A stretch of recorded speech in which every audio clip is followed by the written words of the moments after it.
जय हिंद दोस्तों, स्वागत है आप सभी का पार्थ एकेडमी के ऑनलाइन प्लेटफॉर्म पर। दोस्तों कैसे हैं आप सभी? आशा करता हूं सकुशल होंगे और स्वस्थ होंगे, पढ़ाई में काफी व्यस्त होंगे। दोस्तों एग्जाम्स के दिन धीरे धीरे करीब आते जा रहे हैं और आप लोगों की पढ़ाई बहुत ही अच्छे स्तर पर होनी चाहिए। अभी दोस्तों बिल्कुल भी समय को व्यर्थ नहीं करना है, बर्बाद नहीं करना है। अपना पूरा समय, अगर आपके पास एक दिन में 1 मिनट का भी समय है तो आप उसे अपनी पढ़ाई में लगाइए। दोस्तों एक एक नंबर आपके मेरिट के लिए बहुत जरूरी है। एग्जाम क्वालिफाई ही नहीं करना है बल्कि हमें इस बार मेरिट भी आउट नहीं होना है, इस बात का ध्यान देना। तो मेरिट के अंदर हमें आना है दोस्तों और फाइनल चयन लेकर घर पे हमें खुशी का माहौल देना है। तो दोस्तों अभी तक मैं आपको पढ़ा रहा हूं, आज हम डिस्कस करेंगे साइंस से जुड़े हुए 15 आउट ऑफ 15 क्वेश्चन की श्रृंखला का। आज प्रैक्टिस सेट 34 की बारी है। 33 प्रैक्टिस सेट अभी तक मैं पढ़ा चुका हूं। अगर आप इस वीडियो को पहली बार देख रहे हैं तो एक के बाद एक आप सभी वीडियो को जरूर देख लें ताकि आपको इस श्रृंखला का पूरा फायदा मिल सके। तो आज आप पढ़ेंगे मेरे साथ में रिवीजन प्रैक्टिस सेट की क्लास नंबर 34, जहां से बहुत ही धमाकेदार 15 क्वेश्चन आपके बीच में आने वाले हैं।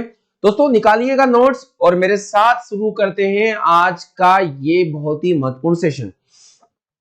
दोस्तों वीडियो को शेयर कर दीजिए अपने दोस्तों के साथ जल्दी से। डेली आप लोगों को एक बात बोली जाती है और वीडियो को अधिक से अधिक लाइक भी कर दीजिए।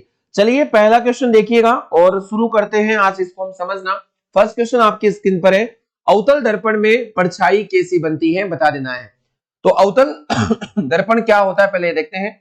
इसे हम लोग कॉनकेव मिरर के नाम से जानते हैं। कॉनकेव मिरर, कॉनकेव मिरर किसे कहा जाता है? अवतल दर्पण को कहा जाता है। अब कॉनकेव मिरर में जो लेंस इमेज बनते हैं वो कैसे बनते हैं? देखिए अवतल दर्पण के द्वारा जो प्रतिबिंब बनते हैं वो सभी प्रतिबिंब दर्पण के सामने बनते हैं। तो पहला नेचर जो आपको याद रखना है कि यहाँ जो इमेज बनेंगे कहाँ बनेंगे? दर्पण के सामने बनेंगे। तो दर्पण के सामने बनते हैं। इनमें इमेज कैसे बनते हैं? तो वास्तविक और उल्टा इमेज बनता है। अगर अवतल दर्पण की बात करें तो कुछ केस में, मोस्टली केसेस में वास्तविक और उल्टा प्रतिबिंब ये बनाता है। वास्तविक और उल्टा यानी कि रियल और इन्वर्टेड। आप इंग्लिश से हैं तो आप ध्यान दें, रियल और इन्वर्टेड इमेज कॉनकेव मिरर बनाता है।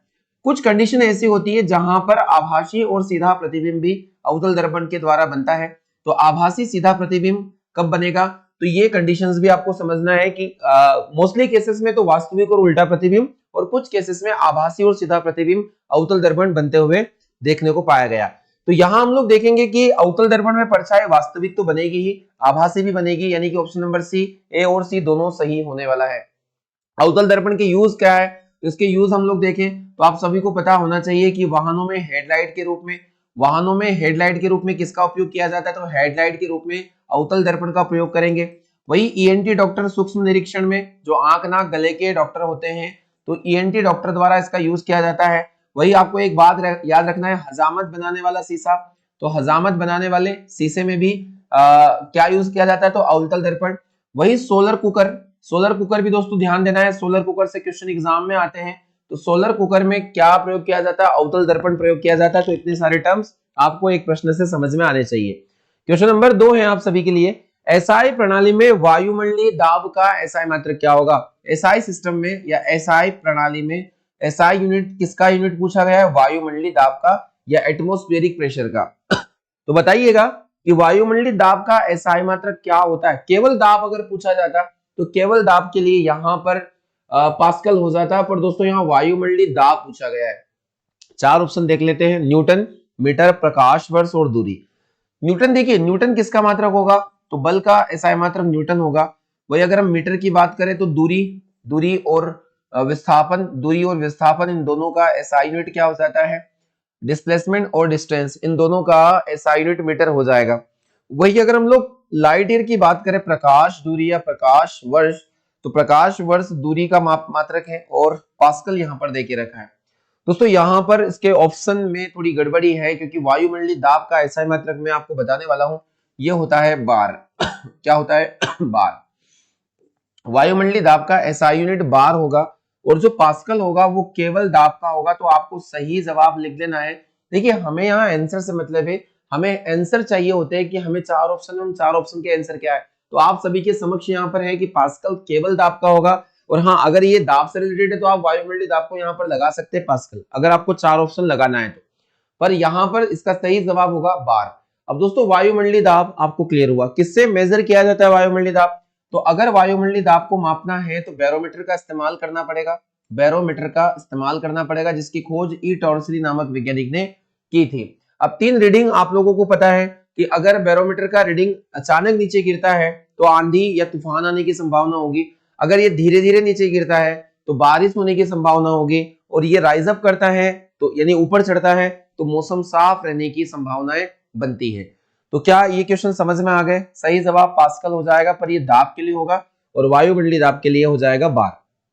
क्वेश्चन थर्ड आप सभी के सामने, ये देखिए पहली बार ये प्रश्न आपके बीच में है कि यूरिया उत्सर्जक है, किसका उत्सर्जक यूरिया माना जाता है? यूरिया एक उर्वरक आप लोग मानते हैं और ये फर्टिलाइजर किस चीज को देता है? तो अगर हम लोग सबसे पहले यूरिया की बात करें दोस्तों, यूरिया के बारे में कुछ बेसिक टर्म आपको समझ लेना चाहिए। अब सबसे पहले हम लोग डिस्कस करें कि यूरिया है क्या। तो यूरिया एक ऑर्गेनिक कंपाउंड है, ये आपको ध्यान देना है। यूरिया हम लोग पढ़ने वाले हैं और यूरिया एक ऑर्गेनिक कंपाउंड है। इसे केमिकली कार्बामाइड के नाम से भी जानते हैं। कार्बामाइड के नाम से किसे जाना जाता है? तो यूरिया को जाना जाता है। इसका केमिकल फॉर्मूला अगर हम देखें तो NH2CONH2 NH2CONH2 ये यूरिया का फॉर्मूला है। और यूरिया में मैं आपको बता दूं नाइट्रोजन का परसेंट होता है 46%, इसलिए कहा जाता है कि जो यूरिया होता है वो नाइट्रोजन का एक बहुत अच्छा उत्सर्जक माना जाता है। हम लोग कई बार ऐसी जो फसलें होती है जैसे गेहूं, ज्वार, मक्का, और इन फसलों में हम लोग यूरिया का इस्तेमाल पौधों की वृद्धि करने के लिए करते हैं और उनमें हरापन बना रहे, तो हम उनमें एक फर्टिलाइजर देते हैं यूरिया, और यूरिया में 46% के अप्रोक्स नाइट्रोजन गैस होती है जो पौधों की वृद्धि के लिए काफी ज्यादा जरूरी होती है। आपको ध्यान से समझना है। अब यूरिया को बनाया किसने था? तो यूरिया को बनाने वाले थे एफ होलर नाम के वैज्ञानिक। इन्होंने पहली बार लेब में या पहली बार प्रयोगशाला में इन्होंने एक ऑर्गेनिक कंपाउंड को बनाया, और इस ऑर्गेनिक कंपाउंड का नेम क्या था? तो नेम हो जाएगा इसका यूरिया। पहली बार प्रयोगशाला में बनाया गया एक ऑर्गेनिक कंपाउंड, क्योंकि ऐसा ओपिनियन था वैज्ञानिकों का कि ऑर्गेनिक कंपाउंड्स को बनाया नहीं जा सकता, बट इन्होंने यहाँ पर इस चीज को शो किया कि ये फोलर ने यूरिया का निर्माण यहाँ पर कर दिया था। दोस्तों ध्यान देना है। तो नाइट्रोजन 46% और यूरिया का फॉर्मूला और इसका जो कंपाउंड नेम है मैंने कहा कार्बामाइड है, ध्यान दीजिएगा। तो सही जवाब ये नाइट्रोजन हो जाएगा, ऑप्शन नंबर सी इस क्वेश्चन के लिए। नेक्स्ट क्वेश्चन है आपके स्क्रीन पर, जल्दी से जवाब देना है। खाने के नमक का रासायनिक सूत्र क्या होगा? दोस्तों सभी को यहाँ पे पता है। अब आपको इसका फॉर्मूला तो पता ही है कि NaCl इसका सही जवाब है।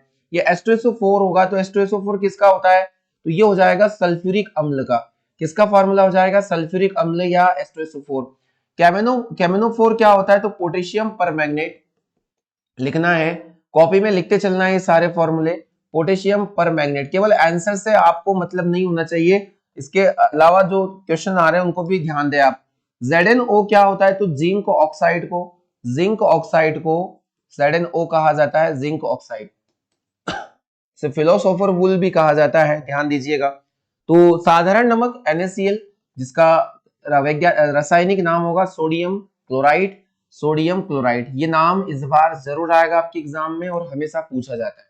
चलिए, तो चारों को हम लोगों ने देख लिया। सही जवाब खाने के है ना नमक का सूत्र हो जाएगा, क्या आ जाएगा? NaCl। क्वेश्चन नंबर 5, इनमें से कौन सी गैस वातावरण को प्रदूषित नहीं करती है, यानी पोल्यूटेंट नहीं है? कौन सी गैस पोल्यूशन नहीं फैला सकती? इसमें पहला ऑप्शन है CO2 carbon dioxide, second option आप सभी के सामने है कार्बन मोनोऑक्साइड, और थर्ड ऑप्शन है यहाँ पर ऑक्सीजन, और फोर्थ ऑप्शन है यहाँ पर सल्फर डाइऑक्साइड।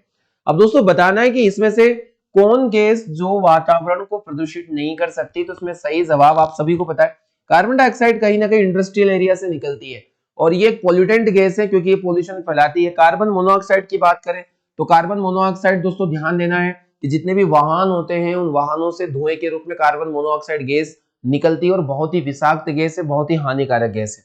सल्फर डाइऑक्साइड वायुमंडल में वायु प्रदूषण के रूप में, वायु प्रदूषक के रूप में जानी जाती है और यही कारण है अम्ल वर्षा का। तो हमारे बीच में एक ऑप्शन बचता है यहाँ पर ऑक्सीजन, जो ऑक्सीजन हमारी लाइफ गिविंग गैस है जिसे हम श्वसन के रूप में अंदर लेते हैं और ये गैस वायुमंडल को प्रदूषित नहीं करती। दोस्तों ये प्रश्न आपको समझ में आ गया है और ऐसे ही क्वेश्चन एग्जाम में पूछे जाते हैं बार बार। सही जवाब हो जाएगा यहाँ पर option number C, oxygen gas वायु प्रदूषण का कारण नहीं है। अगला क्वेश्चन है ओजोन का सही सूत्र बता दीजिएगा। ओजोन का सही फॉर्मूला आपके लिए, आपके अकॉर्डिंग क्या होना चाहिए? चलिए ये O2 O3 होना चाहिए, ये Zn है, ये OD है। अब दोस्तों ओजोन क्या चीज है, तो ओजोन में आपको बता देता हूं कि ये ओजोन ऑक्सीजन का अपरूप मानी जाती है, ऑक्सीजन का अपरूप मानी जाती है, ऑक्सीजन का अपरूप मानी जाती है। अब देखिए सनलाइट से यूवी रेज आ रही है और ये यूवी रेज O2 से रिएक्ट करती है और ये O2 को एक नेसेंट ऑक्सीजन में कन्वर्ट करेगी, यानी ऑक्सीजन को ये ब्रेक डाउन करेगी और एक नवजात ऑक्सीजन बनेगी। ये नवजात ऑक्सीजन अगेन O2 से क्रिया करके O3 का निर्माण करती है। यानी कि आप ये बोल सकते हैं कि यूवी ने ही O2 को तोड़ा है और यूवी O2 को तोड़ने के बाद एक नेसेंट ऑक्सीजन मिलता है, एक नवजात ऑक्सीजन, और ये एक ऑक्सीजन के जो द्विपरमाणिक अणु से क्रिया करके O3 का निर्माण करेगा और ओजोन का निर्माण होगा। यानी ओजोन के निर्माण के लिए पराबैंगनी किरणों को ही जिम्मेदार माना जाता है दोस्तों, और ये ओजोन इन्हीं को रोकने का काम करती है, प्रोटेक्शन का काम करती है, ताकि ओजोन परत वायुमंडल में एक प्रोटेक्टिंग लेयर की तरह काम कर सके। ये गैस कहाँ पाई जाती है? समताप मंडल में, जो स्ट्रेटोस्फीयर होता है, हमारी जो सेकंड लेयर होती है वायुमंडल की, उसमें ये पाई जाने वाली गैस है और ये हार्मफुल या हानिकारक यूवी को रोकने का काम करती है।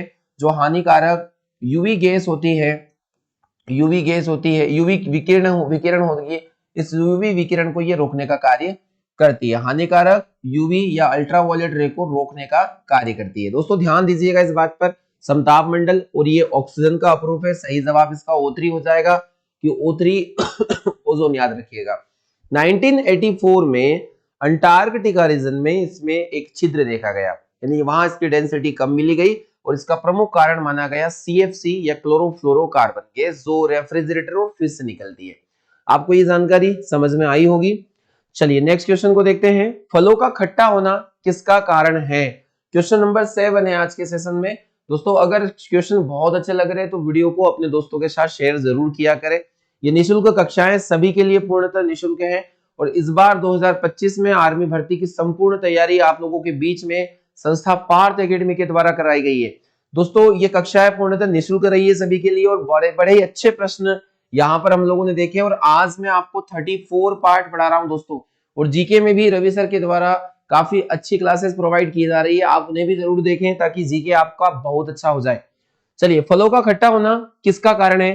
तो इसमें फर्मेंटेशन मेथड है यानी कि किण्वन विधि, ये इवोपरेशन मेथड है यानी कि वाष्पीकरण विधि, तुष्टीकरण विधि है और एक आसवन है यानी कि डिस्टिलेशन मेथड भी हम बोलेंगे। दोस्तों फल जो खट्टे होते हैं एक नेचुरल प्रक्रिया होती है और पौधों के अंदर एक प्रक्रिया जिसका नाम है किण्वन प्रक्रिया। अब किण्वन प्रक्रिया में होता क्या है?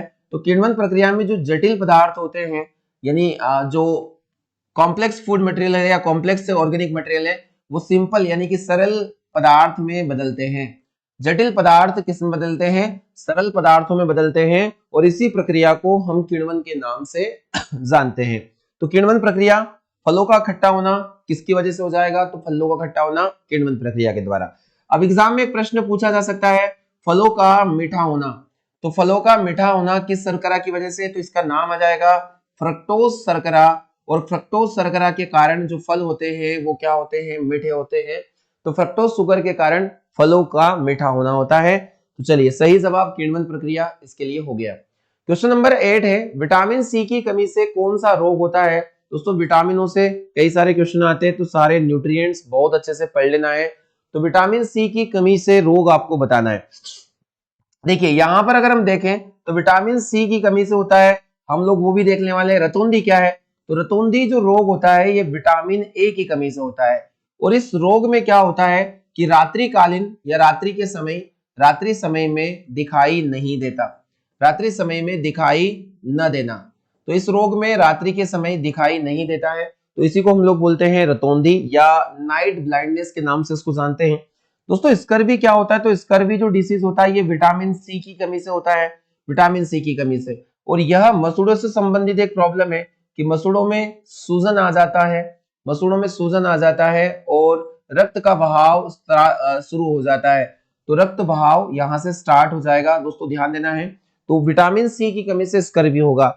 वही अगर हम लोग बेरी बेरी की कमी देखें तो हमारा आंसर हमें मिल चुका है ऑप्शन नंबर बी।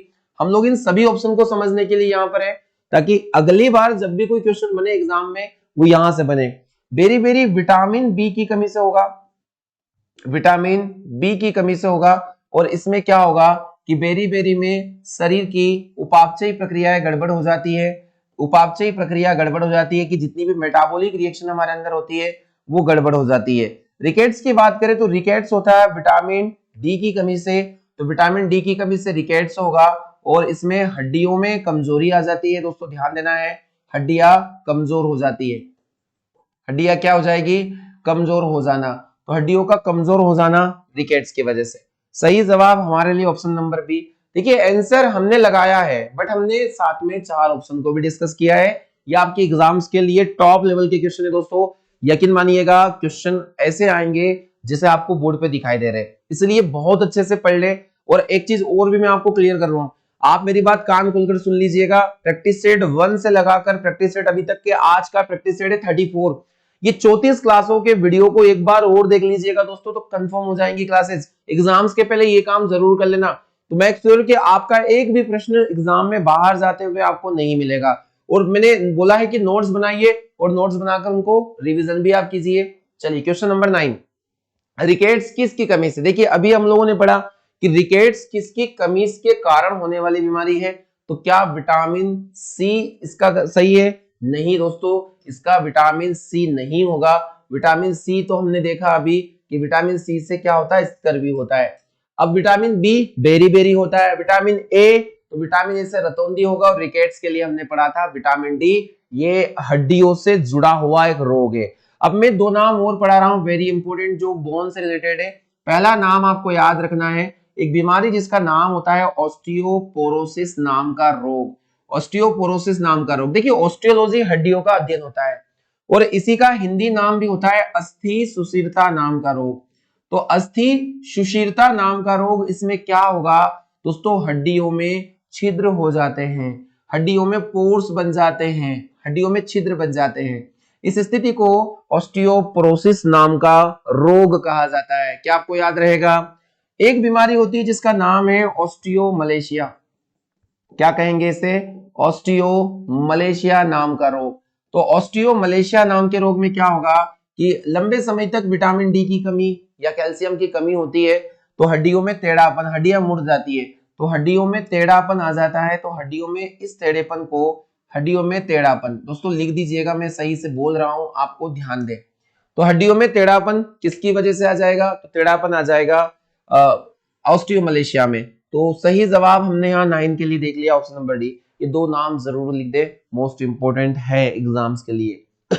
चलिए क्वेश्चन नंबर है 10 हमारे बीच में, आयोडीन की कमी से होने वाला रोग कौन सा? आयोडीन जिसका सिंबल आई होता है, इसका एटॉमिक नंबर 53 होगा। 53 एटॉमिक नंबर होता है आयोडीन का। अब दोस्तों आयोडीन एक नॉन मेटल एलिमेंट है। अगर हम लोग आयोडीन के बारे में कुछ जाने तो आयोडीन एक नॉन मेटल एलिमेंट है, पर ये सॉलिड फॉर्म में पाया जाता है, यानी कि सॉलिड नॉन मेटल इसको हम लोग बोल सकते हैं। जैसे सॉलिड नॉन मेटल होती है, सॉलिड नॉन मेटल आयोडीन है, लिक्विड नॉन मेटल ब्रोमीन है। ऐसे ही अगर हम देखें लिक्विड मेटल की बात करें तो मरकरी यानी कि पारा है, वैसे नाम सॉलिड फॉर्म में पाया जाता है। आयोडीन की कमी से कौन सा रोग हो जाता है? तो एक रोग होता है जिसका नाम होता है घेंगा। घेंगा जिसे हम लोग ग्वाइटर के नाम से भी जानते हैं, ग्वाइटर या गलकंठ गलकंठ नाम की बीमारी, तो ये भी आयोडीन की कमी से होगा। तो सी ऑप्शन इसका हो जाएगा सही जवाब। इसे गलकंठ के नाम से भी जान सकते हैं। दोस्तों ध्यान दीजिएगा, तो आयोडीन शरीर के लिए बेहद जरूरी होता है और इसमें जो गले में स्थित थायराइड ग्रंथि होती है, कौन सी ग्रंथि अपना आकार बढ़ा लेती है? तो गले की थायराइड ग्रंथि, ये याद रखिएगा, गले की थायराइड ग्रंथि। और गले की इस थायराइड ग्रंथि का आकार जो है बढ़ जाता है, आकार बढ़ जाता है, तो ये प्रभावित ग्रंथि होगी। तो सही जवाब हो जाएगा सी इसके लिए। दोस्तों घेंगा रोग एग्जाम के लिए जरूरी है। क्वेश्चन नंबर 11, एक कोशिका जीव कौन सा है? एक कोशिकीय जीव आपको बताना है। ये कई बार आ चुका है आपके आर्मी एग्जाम में, पर इस क्वेश्चन को अब अपडेट में करूंगा कि कैसे अपडेट हो सकता है। देखिए एक कोशिकीय जीव का एग्जाम्पल तो बहुत ही बेसिक है कि आप लोगों ने ढूंढ लिया है यहाँ पे अमीबा, पर एग्जाम में ये क्वेश्चन आप अपडेट होगा इस तरीके से कि आपको बताना है कि एक कोशिकीय प्रोकैरियोटिक जीव कौन है? एक कोशिकीय प्रोकैरियोटिक एनिमल। और एग्जाम में कभी आ जाएगा कि एक कोशिकीय यूकैरियोटिक एनिमल कौन है, यानी कि यूनिसेलुलर प्रोकैरियोटिक और यूनिसेलुलर यूकैरियोटिक जीव कौन है। चलिए हो गया ना कंफ्यूजन पैदा। तो बस यही प्रश्न है, अपडेटेड क्वेश्चन में यही रहेगा दोस्तों। अब बताइए मुझे इसका आंसर क्या होगा।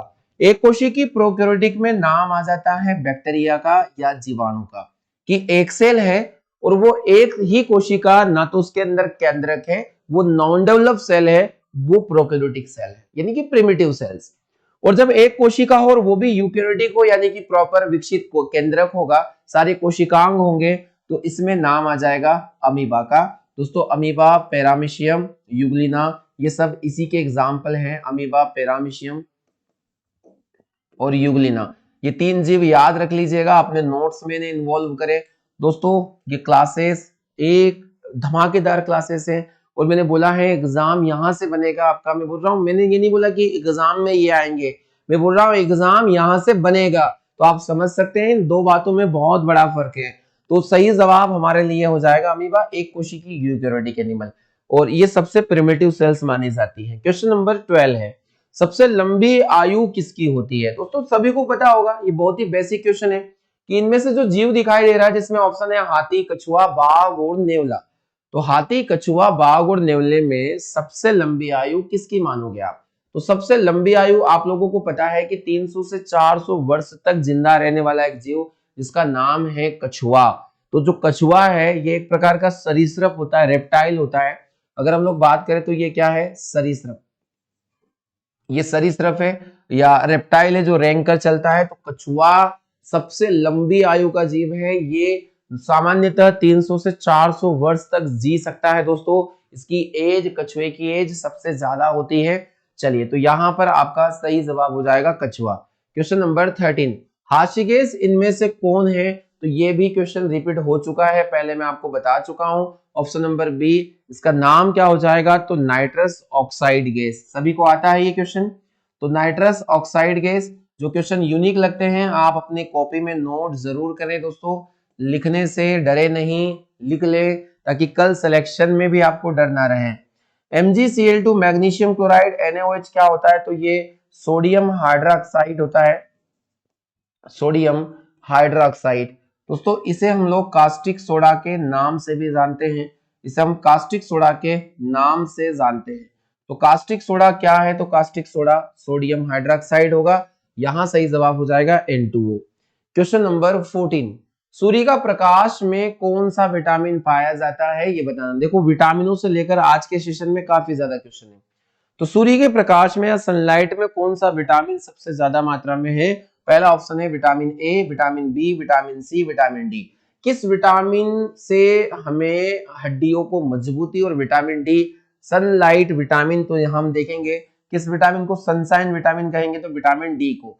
तो सूर्य के प्रकाश में सबसे ज्यादा विटामिन डी पाया जाता है, और इसी से हड्डियों की मजबूती होती है। यानी हड्डियों से संबंधित विटामिन किसको बोलेंगे, तो हड्डियों से संबंधित विटामिन विटामिन डी हो जाएगा। आपके एग्जाम में ये प्रश्न पूछा जा सकता है।